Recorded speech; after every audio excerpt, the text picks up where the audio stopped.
கிறிஸ்துவில் பிரியமான சகோதர சகோதரிகளே, இன்றைய தினம் ஆண்டவரின் பாடுகளின் ஞாயிறை, அதாவது குருத்து ஞாயிறை இன்று கொண்டாடுகின்றோம். இந்த ஞாயிற்றுக்கிழமை மட்டும் 2 நற்செய்தி வாசிக்கப்படுகிறது. குருத்தோலை பவனிக்கு முன்பாக நாம் ஆண்டவர் எவ்வாறு எருசலேம் நகரிலே மக்கள் ஆர்ப்பரிக்க கழுதையின் மீது பயணம் செய்தார் என்ற நற்செய்தினை வாசிக்க கேட்டோம்.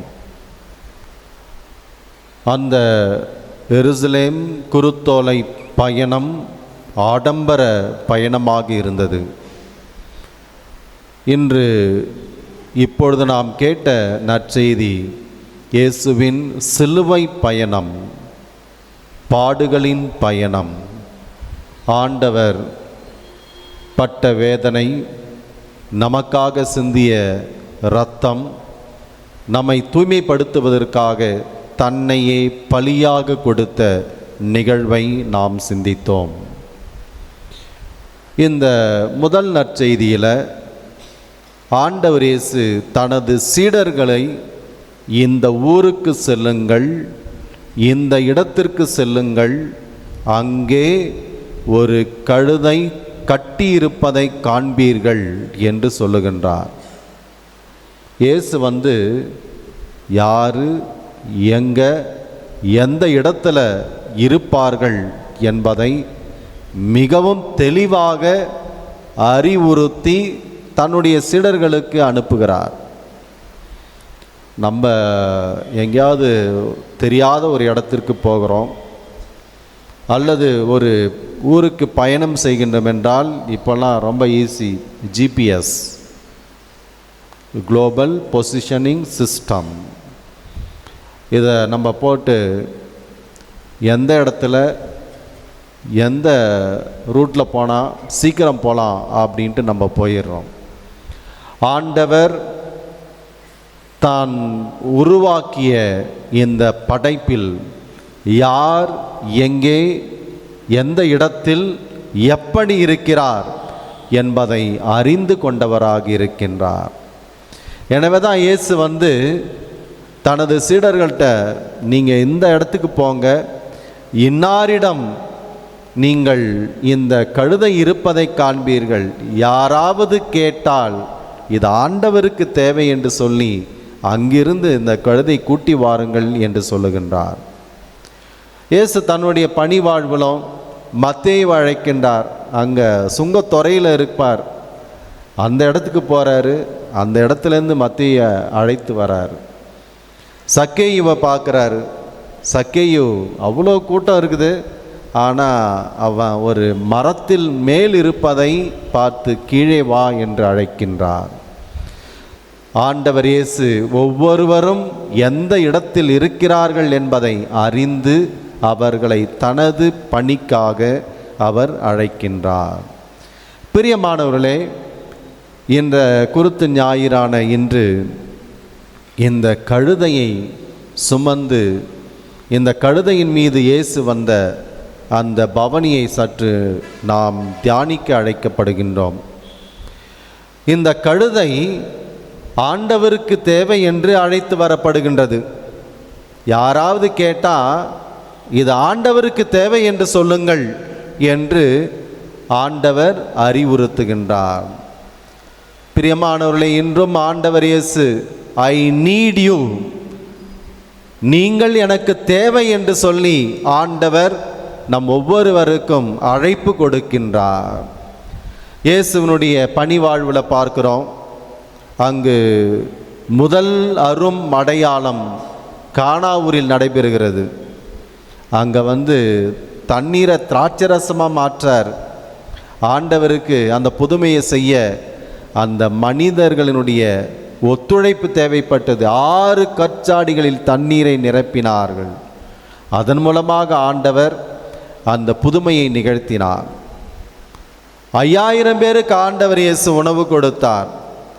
ஆண்டவருக்கு 5 அப்பமும் 2 மீனும் தேவைப்பட்டது.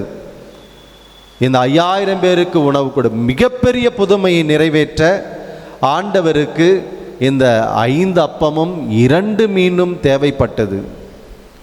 அதே போன்று இயேசு தாபோர் மலையில் உருமாறுகின்ற அந்த மாபெரும் மாட்சியை வெளிப்படுத்துகின்ற அந்த மலை மீது தன்னுடன் 3 சீடர்கள் தேவைப்பட்டார்கள். இந்த 3 சீடர்கள் தன்னோடு இருக்கின்ற போது ஆண்டவர் தன்னுடைய மாட்சியை வெளிப்படுத்துகின்றார். அதே போன்று கெஸ்தமனி தோட்டத்திற்கு வருகின்றார். தன்னுடைய பாடுகளின் வேதனையின் முன்பாக தந்தையை நோக்கி ஜெபிக்கின்றார். வேண்டுவதற்கு 3 சீடர்கள் அங்கு தேவைப்பட்டார்கள். சிலுவை பாதையிலே ஆண்டவர் இயேசுவுக்கு அங்கு வெரோனிக்கா தேவைப்பட்டால் களைப்பான அந்த முகத்தை துடைப்பதற்கு. சிமியோன் தேவைப்பட்டார் இயேசுவுக்கு அந்த பாடுகளின் பயணத்தில் உதவி செய்வதற்கு. அன்னை மரியாள் தேவைப்பட்டார் அந்த தனது மகனின் துன்பத்தை தன்னோடு மனதளவில் பகிர்ந்து கொள்வதற்கு.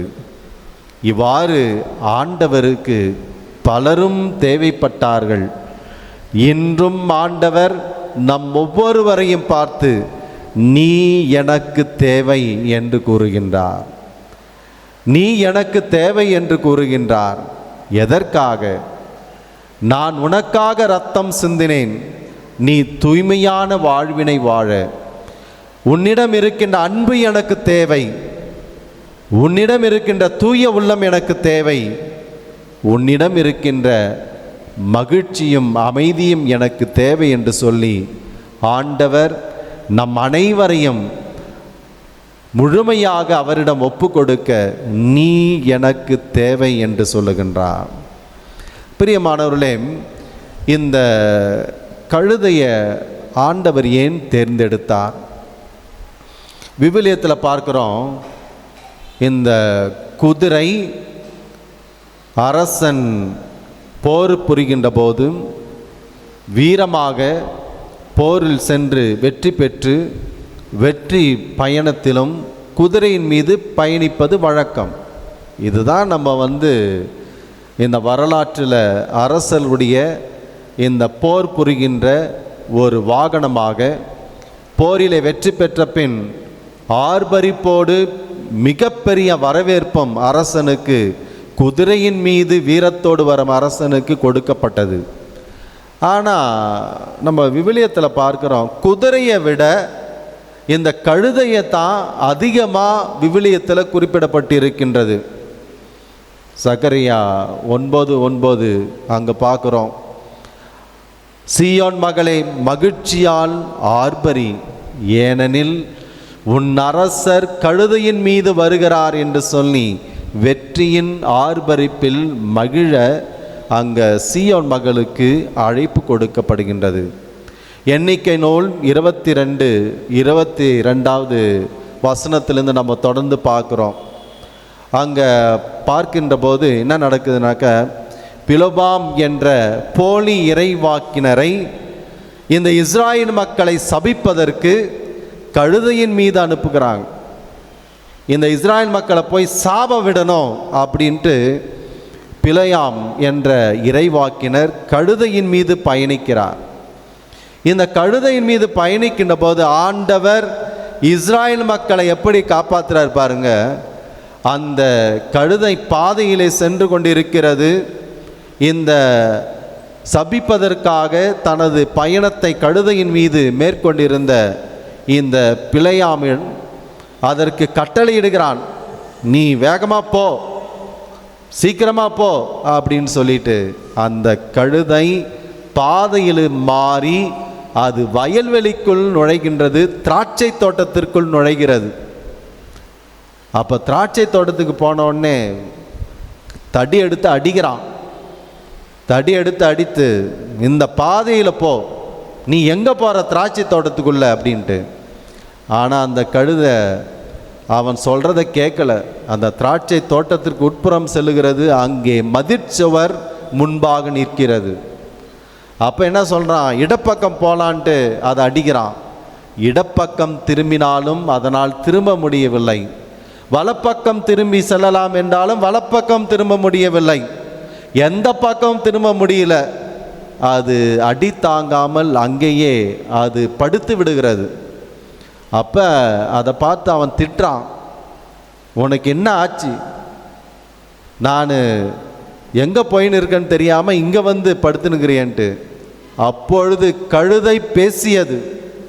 விவிலியத்தில் ஒரு இடம் கழுதை பேசுனது அப்படின்னாக்கா இந்த எண்ணிக்கை நூல் 22:22 நம்ம வந்து பார்க்குறோம். அங்கு கழுதை அங்கு பிலோவாமிடம் பேசியது, நீ ஏன் என்னை அடிக்கிறாய்? நீ என்ன செயலை செய்து கொண்டிருக்கிறாய் என்று சொல்லி அந்த கழுதை அவனிடம் பேசி, எனக்கு முன்பாக வானதூதர் இருக்கின்றார், வாளை ஏந்தி கொண்டிருக்கின்றார், நான் நீ சொல்வதெல்லாம் கேட்க முடியாது அப்படின்ட்டு அது பதில் சொல்லுது. அப்போ அவனது கண் திறக்கப்படுகிறது. அங்கே பார்க்குறான், வானதூதர் வாளோடு நின்று கொண்டிருக்கிறார். இந்த தீமையை, சாபத்தை நீ இவர்களுக்கு விட செல்லுகின்ற இந்த செயலை விட வேண்டும், இல்லைனாக்கா வெட்டிடுவேன்ற மாதிரி நிற்கிறார். அப்பொழுது இந்த போலி தீர்க்கதரிசியாக பிலோபாம் தனது மனதை மாற்றிக்கொள்ளுகின்றார். தான் செய்யவிருந்த செயலை அவர் விட்டுவிடுகின்றார். அப்போ இந்த கழுதையின் மூலம் ஆண்டவர் வந்து எவ்வளோ பெரிய காரியங்களை அவர் செய்கின்றார். அதே மாதிரி தொடர்ந்து நம்ம வந்து பார்க்குறோம், இந்த சிம்சனுடைய வாழ்க்கையில் பார்க்குறோம். அங்கேயும் ஆண்டவர் என்ன செய்கிறார், இந்த சிம்சோன் வழியாக கழுதையின் தாடையை கொண்டு 1000 பேரை ஆண்டவரின் பெயரால் அவன் கொன்று குவிக்கின்றான். நம்மலாம் சொல்லுவோம், கழுதைன்னாக்கா நமக்கெல்லாம் நடைமுறையில் வீட்டில் ஒவ்வொருவரையும் கழுதைன்னு திட்டுவோம், ஒன்றுத்துக்கும் உதவாதவங்கன்னு திட்டுவோம். கழுதைக்கிட்ட வந்து ஒன்று சொல்லுவாங்க வழக்கமாக, என்னை பார் உனக்கு யோகம் வரும், என்னை பார் உனக்கு யோகம் வரும் அப்படின்னு சொல்லுவாங்க. அப்போ இந்த கழுதையை ஆண்டவர் தேர்ந்தெடுக்கின்றார். குதிரையை வீரத்திற்கும் வெற்றிக்குமாக, போருக்குமாக தேர்ந்தெடுத்த அரசர்களுக்கு மத்தியிலே இயேசு இந்த கழுதையை அமைதியான ஒரு அரசர் என்பதையும், இந்த கழுதையின் வழியாக எளிமையும் தூய்மையும் கொண்ட இயேசு என்பதையும் குறித்து காட்டுகின்ற விதமாக இந்த கழுதையின் மீது ஆண்டவர் அங்கே பயணம் செய்கின்றார். இந்த கழுதையை பற்றி ஆண்டவர் இயேசு சொல்லும்போது சொல்கிறாரு, இதுவரை யாரும் பயன்படுத்தாத கழுதையை காண்பீர்கள் அப்படின்றார். இது வரைக்குமே யாருமே அந்த கழுதை மேலே உக்காந்தே இருக்க மாட்டாங்க, அதை நீங்கள் அவிழ்த்து கொண்டு வாருங்கள் அப்படின்னு சொல்கிறார். ஆண்டவர் இயேசு தான் இவ்வுலகில் வருவதற்கு யாரும் இதுவரை பயன்படுத்தாத தூய்மையான, பத்திரமான, ஆசீர்வதிக்கப்பட்ட பாத்திரமாக அன்னை மரியாளை தேர்ந்தெடுக்கின்றார். இயேசு தேர்ந்தெடுத்த ஒவ்வொன்றையும் பாருங்க. அன்னை மரியாளை ஆண்டவர் இயேசு தூய ஆவியின் வல்லமையினால் யாரும் இதுவரை பயன்படுத்தாத ஒரு வாய்க்காலாக அன்னை மரியாளை ஆண்டவர் தேர்ந்தெடுக்கின்றார்.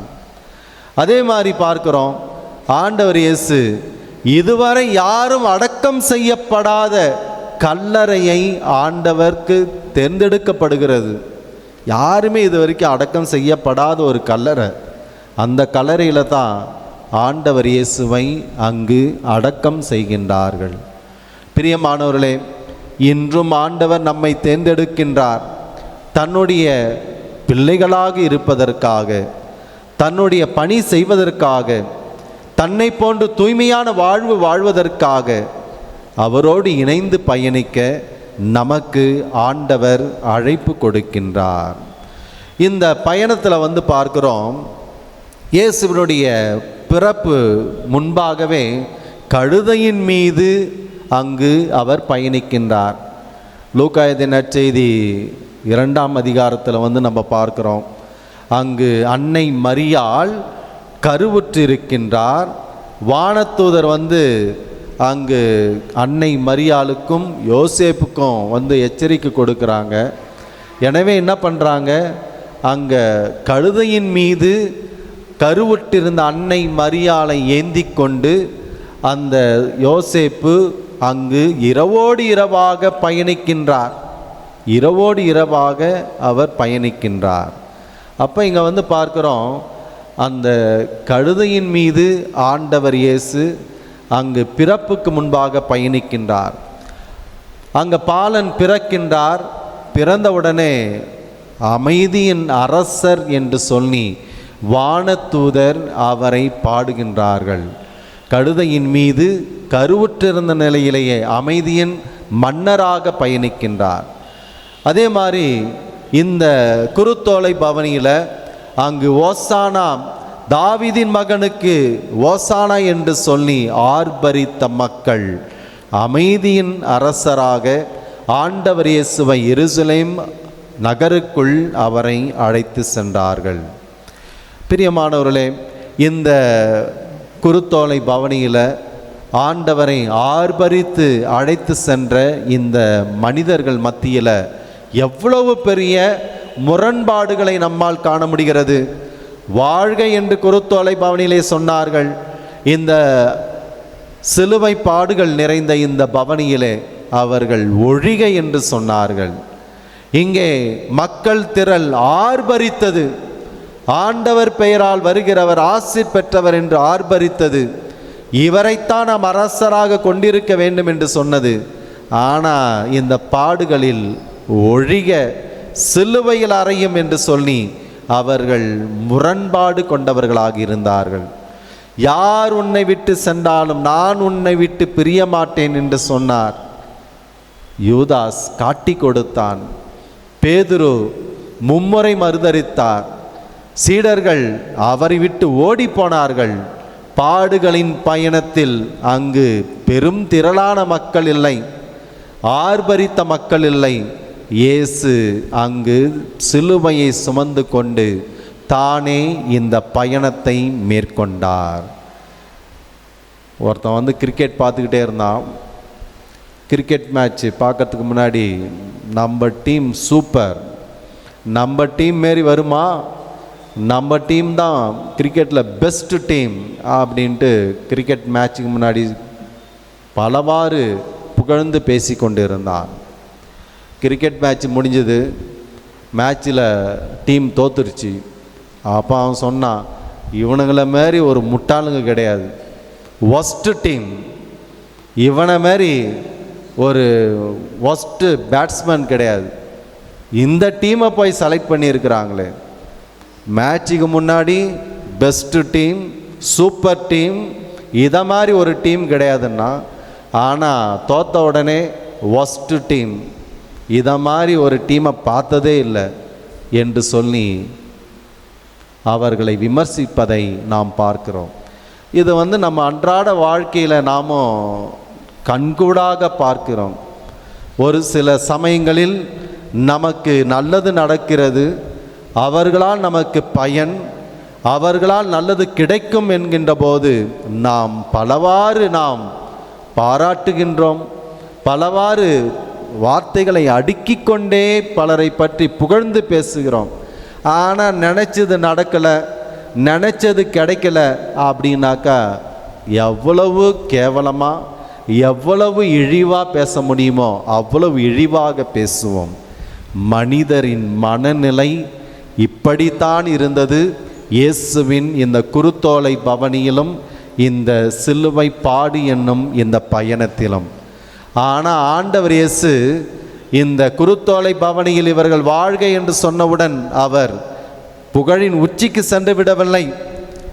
மாறாக அமைதியான மனநிலையோடு, பக்குவம் நிறைந்த இதயத்தோடு, தந்தையின் விருப்பத்தை துணிவோடு, நேர்மையோடு, மகிழ்ச்சியோடும் அந்த துன்பக் கிண்ணத்தை அவர் ஏற்றுக்கொள்ளுகின்றார். பிரியமானவர்களே, இன்றைய இளைஞர்கள் நான் ஜீசஸை டெய்லி ஃபாலோ பண்ணுறேன், நான் ஜீசஸனுடைய ஃபாலோவர். அப்படியா, ரொம்ப சந்தோஷமாக இருக்குது. எப்படிலாம் நீ ஃபாலோ பண்ணுற? நான் இன்ஸ்டாகிராமில் ஃபாலோ பண்ணுறேன், வாட்ஸ்அப்பில் ஃபாலோ பண்ணுறேன், ஆன்லைனில் ஃபாலோ பண்ணுறேன், நான் நிறைய பேருக்கு மெசேஜ் அனுப்புகிறேன், ஆண்டவருடைய வார்த்தை அனுப்புகிறேன், நான் டெய்லி ஃபாலோ பண்ணின்னு தான் இருக்கிறேன் இயேசுவை.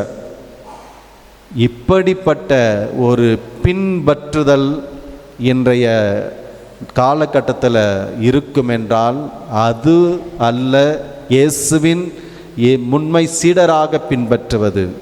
இயேசுவை பின்பற்ற விரும்புகின்ற ஒவ்வொருவரும் இயேசுவை போன்று அன்பு செய்யும் இதயங்களாக, மகிழ்ச்சியை கொடுக்கும் இதயங்களாக, பிறருக்கு எடுத்துக்காட்டான வாழ்வாக, மதிப்பீடுகளை கடைபிடிப்பவர்களாக, எல்லா சூழ்நிலையிலும் நாம் ஆண்டவருக்கு உகந்த பிள்ளைகளாக இருக்க இந்த நாள் நமக்கு அழைப்பு கொடுக்கின்றது. நாமும் இந்த மக்கள் கூட்டத்தினரை போன்று ஓசானா வாழ்க என்று சொல்லி ஆண்டவர் இயேசுவை புகழ்ந்து பாடினோம். நம்முடைய வாழ்க்கையில் வரக்கூடிய கஷ்டம், துன்பங்கள், துயரங்கள், நாம் கேட்டவை ஆண்டவரிடமிருந்து கிடைக்காத போது நாம் இகழ்ந்து பேச போகிறோமா? நம்பிக்கை அற்றவர்களாக இருக்க போகின்றோமா? அல்லது இயேசுவை புறக்கணிக்க போகின்றோமா?